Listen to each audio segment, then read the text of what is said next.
ನಮ್ಮ ಮನೆಯಲ್ಲಿ ಸುಮಾರು ನಾನು ವಾರಕ್ಕೆ ಒಂದು 4 ಸಲ ಮಾಡ್ತೀನಿ ಈ ರೆಸಿಪಿ. ಬೇಡ ಅನ್ನೋದಿಲ್ಲ, ಅಷ್ಟು ರುಚಿಯಾಗಿರುತ್ತೆ. ನೀವು ಕೂಡ ಒಂದು ಸಲ ಟ್ರೈ ಮಾಡಿ ನೋಡಿ. ನಾನಿಲ್ಲಿ 1 ಗ್ಲಾಸ್ ಆಗುವಷ್ಟು ಬಾಸ್ಮತಿ ಅಕ್ಕಿ ತೊಗೊಂಡಿದ್ದೀನಿ. ಇಲ್ಲಿ ನೀವು ಬಾಸ್ಮತಿ ಅಕ್ಕಿನೇ ತೊಗೋಬೇಕಂತೇನಿಲ್ಲ, ಮನೆಯಲ್ಲಿ ಯಾವ್ದು ಅಕ್ಕಿ ಯೂಸ್ ಮಾಡ್ತೀರ ಅದನ್ನೇ ತೊಗೋಬೋದು. ಇದನ್ನು ಕ್ಲೀನಾಗಿ ತೊಳ್ಕೊಂಡು ಒಂದು 15ರಿಂದ 20 ನಿಮಿಷ ನೆನೆಯೋದಕ್ಕೆ ಬಿಡ್ತಿದ್ದೀನಿ. ಇನ್ನೊಂದು ಪಾತ್ರೆಗೆ ತರಕಾರಿ ತೊಗೊಂಡಿದ್ದೀನಿ. ಇಲ್ಲಿ ಆಲೂ ತೊಗೊಂಡಿದ್ದೀನಿ, ಕ್ಯಾರೆಟ್ ತೊಗೊಂಡಿದ್ದೀನಿ. ನಿಮ್ಮಲ್ಲಿ ಯಾವ್ದು ಮನೆಯಲ್ಲಿರುತ್ತೆ ಅದರಲ್ಲೇ ಮಾಡ್ಕೋಬೋದು, ಅಥವಾ ಏನೂ ಇಲ್ಲ ಅಂದರೆ ಈರುಳ್ಳಿ, ಟೊಮೆಟೊ, ಬೆಳ್ಳುಳ್ಳಿ ಹಾಕ್ಕೊಂಡು ಕೂಡ ಈ ರೆಸಿಪಿನ ಮಾಡ್ಕೋಬೋದು. ನಾನಿಲ್ಲಿ ಮನೆಯಲ್ಲಿ ಎಲ್ಲ ತರಕಾರಿ ಇತ್ತು ಅಂತ ನಾನಿಲ್ಲಿ ಎಲ್ಲ ಸ್ವಲ್ಪ ಸ್ವಲ್ಪ ತೊಗೊಂಡಿದ್ದೀನಿ.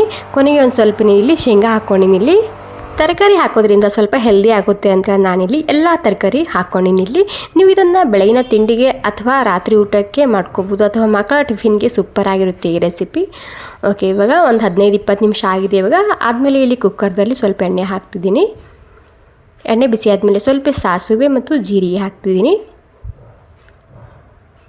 ಓಕೆ, ಒಂದು ಸ್ವಲ್ಪ ಇಂಗು ಕೂಡ ನಾನಿಲ್ಲಿ ಸೇರಿಸ್ತಿದ್ದೀನಿ. ಇದ್ರೆ ಹಾಕ್ಕೊಳ್ಳಿ, ಇಲ್ಲಾಂದರೆ ಸ್ಕಿಪ್ ಮಾಡಿ. ಕರಿಬೇವಿನ ಸೊಪ್ಪು. ಇವಾಗ ಸಾಸಿವೆ ಜೀರಿಗೆ ಸಿಡಿಬೇಕು, ಅಲ್ಲಿ ತನಕ ವೇಟ್ ಮಾಡಿ.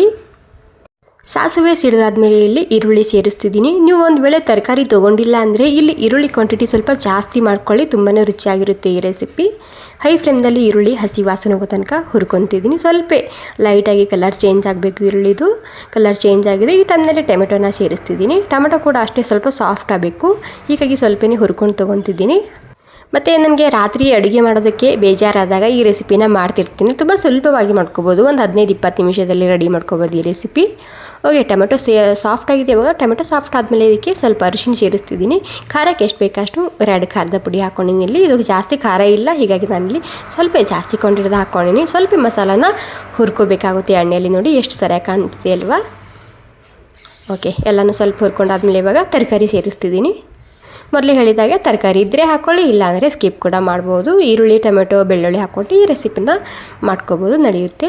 ಇವಾಗ ಏನಿಲ್ಲ, ಈ ತರಕಾರಿ ಕೂಡ ಈ ಮಸಾಲ ಜೊತೆಗೆ ಒಂದು 2-3 ನಿಮಿಷ ಹುರ್ಕೊಂಡು ತಿಂದಿನಿ. ಇಲ್ಲಿ ಈ ರೀತಿ ಹುರಿಯೋದ್ರಿಂದ ತುಂಬ ರುಚಿಯಾಗಿರುತ್ತೆ. ಓಕೆ, ನೋಡಿ ಒಂದು 2-3 ನಿಮಿಷ ಆಗೋ ತನಕ ಹುರ್ಕೊಂಡು 2-3 ನಿಮಿಷ ಆದಮೇಲೆ ಇಲ್ಲಿ ಅಕ್ಕಿನ ಸೇರಿಸ್ತಿದ್ದೀನಿ. ಇಲ್ಲಿ ಬಾಸ್ಮತಿ ಅಕ್ಕಿ ತೊಗೊಂಡ್ರೆ ಒಂದು 15-20 ನಿಮಿಷ ನೆನೆಸ್ಕೊಂಡು ತೊಗೊಳ್ಳಿ, ತುಂಬಾ ರುಚಿಯಾಗಿರುತ್ತೆ. ಓಕೆ, ಇವಾಗ ಅಕ್ಕಿ ಹಾಕಿದ ಮೇಲೆ ಮತ್ತೆ ಒಂದು 2 ನಿಮಿಷ ಈ ಮಸಾಲ ಜೊತೆಗೆ ಸರಿಯಾಗಿ ಹುರ್ಕೊಂಡು ತೊಗೊತಿದ್ದೀನಿ. ನಾರ್ಮಲಾಗಿ ನೀವು ರೇಷನ್ ಅಕ್ಕಿಯಲ್ಲಿ ಕೂಡ ಈ ರೆಸಿಪಿನ ಮಾಡ್ಕೋಬೋದು, ಅದರಲ್ಲಿ ಕೂಡ ತುಂಬ ರುಚಿಯಾಗಿರುತ್ತೆ. ಆ ಅಕ್ಕಿ ತೊಗೊಂಡ್ರೆ ಒಂದು ಸ್ವಲ್ಪ ನೀರಿನ ಕ್ವಾಂಟಿಟಿ ಇಲ್ಲಿ ಕಮ್ಮಿ ಹಾಕ್ಕೊಳ್ಳಿ, ಕರೆಕ್ಟಾಗಿರುತ್ತೆ. ಓಕೆ, ಒಂದು 2 ನಿಮಿಷ ಇದಕ್ಕೆ ಹಬೆಯಲ್ಲಿ ಬಿಡ್ತಿದ್ದೀನಿ. 2 ನಿಮಿಷ ಆದಮೇಲೆ ಇದಕ್ಕೆ ಮತ್ತೆ ಒಂದು ಸಲ ಮಿಕ್ಸ್ ಮಾಡ್ಕೊತಿದ್ದೀನಿ.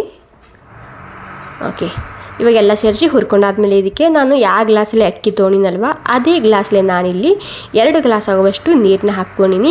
ಯಾಕೆ 2 ಗ್ಲಾಸ್ ನೀರು ಹಾಕ್ಕೊಂಡಿನಿ ಅಂದರೆ ಇದರಲ್ಲಿ ತರಕಾರಿ ಕ್ವಾಂಟಿಟಿ ಜಾಸ್ತಿ ಇದೆ, ಹೀಗಾಗಿ ಬೇಯೋದಕ್ಕೆ ನೀರು ಬೇಕಾಗುತ್ತೆ. ಹೀಗಾಗಿ 2 ಗ್ಲಾಸ್ ಹಾಕ್ಕೊಂಡಿನಿ ಅಷ್ಟೇ. ಒಂದು ಸ್ವಲ್ಪ ಹೆಚ್ಚು ಕಮ್ಮಿ ಹಿಡಿಬೋದು, ನೋಡ್ಕೊಂಡು ನೀರನ್ನ ಹಾಕ್ಕೊಳ್ಳಿ. ರುಚಿಗೆ ತಕ್ಕಷ್ಟು ಉಪ್ಪು ಹಾಕ್ಕೊಂಡಿನಿ. ಉಪ್ಪು ಹಾಕ್ಕೊಂಡು ಹೈ ಫ್ಲೇಮ್ದಲ್ಲಿ 1 ಸೀಟಿ ಹೊಡ್ಸ್ಕೊಂಡು ತೊಗೊತಿದ್ದೀನಿ. ಇಲ್ಲಿ ಬಾಸ್ಮತಿ ಅಕ್ಕಿ ತೊಗೊಂಡಿನಲ್ವ, ಇದಕ್ಕೆ ಜಾಸ್ತಿ ಟೈಮ್ ಹಿಡಿಯೋದಿಲ್ಲ, ಹೆಚ್ಚು ಕಮ್ಮಿ ಹಿಡಿಬೋದು. ನೀವು ನೋಡ್ಕೊಂಡು ಸೀಟಿನ ಹೊಡ್ಸ್ಕೋಬೇಕಾಗುತ್ತೆ. ನಾನು ಹೈ ಫ್ಲೇಮ್ದಲ್ಲಿ 1 ಸೀಟಿ ಹೊಡ್ಸ್ಕೊಂಡಿನಿ. ಸ್ಲೋ ಗ್ಯಾಸ್ನಲ್ಲಿ ಒಂದು 2 ನಿಮಿಷ ಮುಚ್ಚಿಟ್ಟಿದ್ದ. ಇವಾಗ ನೋಡಿ, ಕೊನೆಗೆ ಒಂದು ಸ್ವಲ್ಪ ಕೊತ್ತಂಬರಿ ಸೊಪ್ಪು, ಒಂದು 2 ಚಮಚ ತುಪ್ಪ ಹಾಕ್ತಿದ್ದೀನಿ. ಎಷ್ಟು ಸರಿಯಾಗಿ ಕಲರ್ ಬಂದಿದೆ ನೋಡಿ, ತುಂಬ ರುಚಿಯಾಗಿರುತ್ತೆ. ಖಂಡಿತ ಒಂದು ಸಲ ಟ್ರೈ ಮಾಡಿ ನೋಡಿ. ಮತ್ತು ಎಷ್ಟು ಸರಳವಾಗಿ ಮಾಡುವಂತಹ ರೆಸಿಪಿ ಅಲ್ವಾ. ನಾನಂತೂ ಆವಾಗವಾಗ ರಾತ್ರಿ ಊಟಕ್ಕೆ ಅಥವಾ ಬೆಳಗಿನ ಬ್ರೇಕ್ಫಾಸ್ಟ್ಗೆ ಅಥವಾ ಮಕ್ಕಳ ಟಿಫಿನ್ಗೆ ಮಾಡ್ತಿರ್ತೀನಿ. ಇಲ್ಲಿ ಪುಣೆ, ಮಹಾರಾಷ್ಟ್ರದಲ್ಲಿ ಇದಕ್ಕೆ ಮಸಾಲ ಬಾತ್ ಅಂತ ಹೇಳ್ತಾರೆ. ತುಂಬಾ ಸಿಂಪಲಾಗಿ ಮಾಡ್ಕೋಬೋದು. ಓಕೆ, ಈ ಮಸಾಲ ಬಾತ್ ರೆಸಿಪಿ ನಿಮಗೆ ಸ್ವಲ್ಪನಾದರೂ ಇಷ್ಟ ಆಗಿದರೆ ಒಂದು ಲೈಕ್ ಮಾಡೋದು ಮಾತ್ರ ಮರಿಬಾರ್ದು. ಸೊ ಖಂಡಿತ ನೀವು ಕೂಡ ಒಂದು ಸಲ ಟ್ರೈ ಮಾಡಿ ನೋಡಿ. ಮತ್ತು ಈ ರೆಸಿಪಿ ನೀವು ಎಲ್ಲಿಂದ ನೋಡ್ತಿದ್ದೀರಂತ ನನಗೆ ಕಾಮೆಂಟ್ ಮಾಡಿ ತಿಳಿಸ್ಬೇಕು. ಸೂಪರಾಗಿ ಬಂದಿದೆ, ಎಲ್ಲ ತರಕಾರಿ ಸಾಫ್ಟಾಗಿ ಹದವಾಗಿ ಬೆಂದಿತ್ತು.